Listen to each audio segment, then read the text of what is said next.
الحمد لله رب العالمين الصلاة والسلام على خاتم النبيين وعلى آله وصحبه أجمعين أما بعد فأعوذ بالله من الشيطان الرجيم بسم الله الرحمن الرحيم قال الله تعالى في سورة الأعراف كتاب أنزل إليك فلا يكن في صدرك حرج منه لتنذر به وذكرى للمؤمنين۔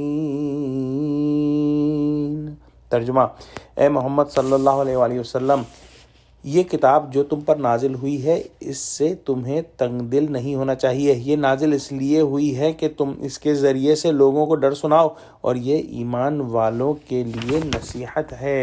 اس سورت کا نزول مکی دور کے آخری سالوں میں ہوا، جب حضور صلی اللہ علیہ وآلہ وسلم کی دعوتی کوششوں کو شروع ہوئے 10-11 سال کا عرصہ گزر چکا تھا۔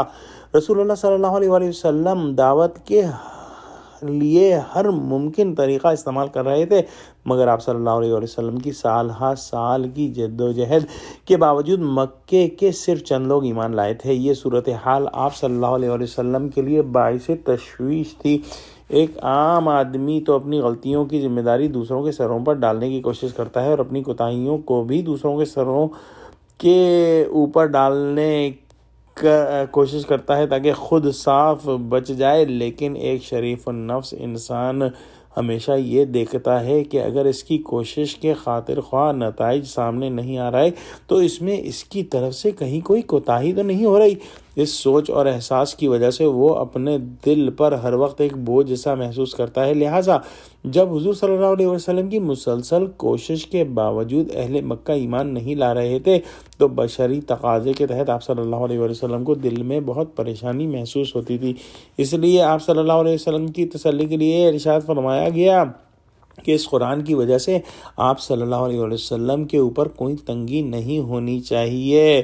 یہ تو اس لیے آیا ہے تاکہ اس کے ذریعے آپ صلی اللہ علیہ وسلم خبردار کر دیں، اور یہ یاد دہانی ہے ایمان والوں کے لیے، لتنذر بہ، تاکہ آپ صلی اللہ علیہ وسلم اس قرآن کے ذریعے سے لوگوں کو خبردار کر دیں۔ یہ مضمون سورہ انعام کی آیت نمبر 19 میں بھی آیا ہے۔ یہاں پر اس کو ذکرہ یعنی یاد دہانی بیان فرمایا ہے، یعنی جن سلیم الفطرت لوگوں کے اندر بالقوہ یعنی پوٹینشلی ایمان موجود ہے، ان کے سوئے ہوئے یعنی ڈورمنٹ ایمان کو بیدار کرنے کے لیے یہ کتاب ایک طرح سے یاد دہانی ہے۔ جیسے آپ کوئی چیز بھول جائیں، اچانک کہیں اس کی کوئی نشانی دیکھیں تو فوراً وہ شے یاد آ جاتی ہے، اسی طرح اللہ سبحانہ وتعالیٰ نے اپنی معرفت کے حصول کے لیے اس کائنات کی چیزوں کو بھی انسانوں کے لیے یاد دہانی یا ذکرہ بنایا ہے۔